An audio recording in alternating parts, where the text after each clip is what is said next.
Well, let's turn to Mr. Trump. I think most people, certainly outside of America, would accept that he encouraged and perhaps you might even say incited those protesters who broke into the rioters, who broke into the Capitol building. I think a lot of people in Britain look at it and say, even after that, only 10 Republicans in the House voted to impeach him. How can it be that more Republicans didn't turn on him? How do you explain that? Well, I think he still has a considerable hold over many Republicans, but I think there are a number of prudential factors here as well. I consider that he did incite the riot, and he did it with the intention that they find a way to prevent Congress from certifying the vote of the Electoral College, which they were able to delay but not stop. So it's an impeachable offense.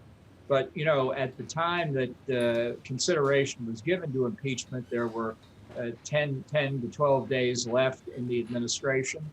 And there's a reasonable question whether overall stability in the country is fostered by going through an impeachment process or by doing the very worst thing that you can do to Donald Trump, the worst thing you can do to him, which is to ignore him. There's another question now as we await the transmittal of the article of impeachment from the House to the Senate, and that's whether the Senate has jurisdiction to conduct a trial on this charge after Trump leaves office.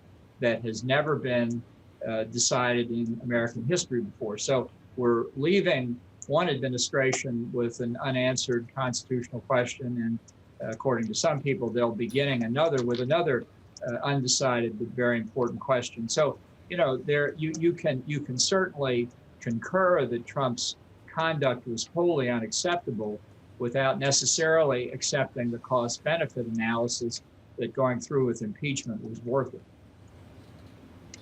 Always supposing we do get to a trial in the Senate, and we assume that we are, it's going to take obviously 17 Republican senators to convict him. Is there realistically any chance of that happening in your view? Well, I think there is a chance. Senator McConnell on Tuesday said very clearly he laid the responsibility for the mob at the feet of the president. McConnell has not yet said whether he will vote to convict or not, but that's a pretty strong statement on his part. And we'll have to see what the continued investigation into the riots shows. There may be additional evidence that we're not aware of yet. You said yourself that Mr. Trump does seem to still have a bit of a hold on the Republican Party. Do you think it's credible that he'll be the candidate again in 2024?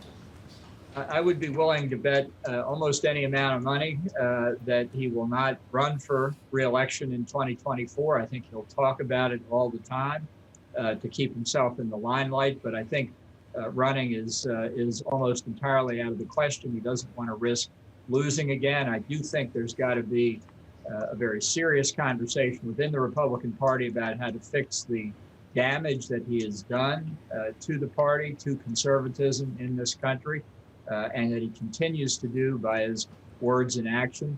But look, public opinion in the party, in Congress, is not a block of granite. I think he is losing support actually quite rapidly, and I expect that to accelerate after the 20th of January.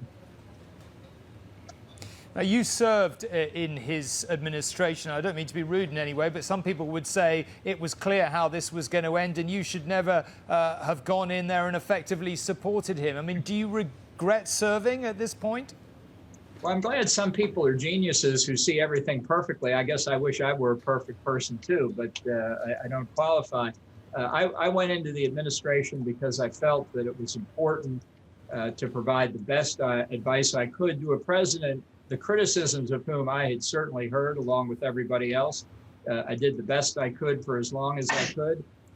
And you know, history can judge it, but at least one question to ask, not just for me, but for those of us who tried to provide advice to Donald Trump, would you have preferred we be replaced earlier by people who drool from the corners of their mouths? Just finally, from the perspective of outsiders, from long-term friends of America, one thing that really is striking is just the level of political polarization, and you can argue about, you know, who is more responsible for that till the cows come home.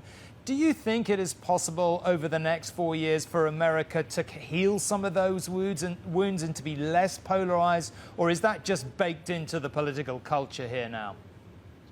No, I think we've had swings in American political history that have been very polarizing in the past. I think it's important to understand that Donald Trump is an aberration on the American political scene. He did not cause all of this polarization, that's for sure, but he's made it much, much worse. And I think his disappearance from the political scene will be a big plus.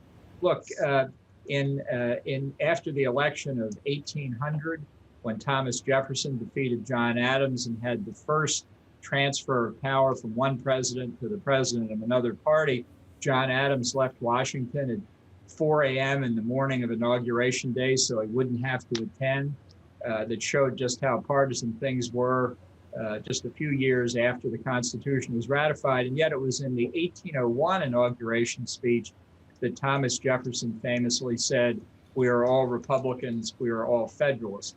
Biden can take that tone in his inaugural address. That certainly starts the path towards reducing polarization. Mr. Bolton, thank you very much indeed for taking the time to speak to us this evening. Thank you for having me.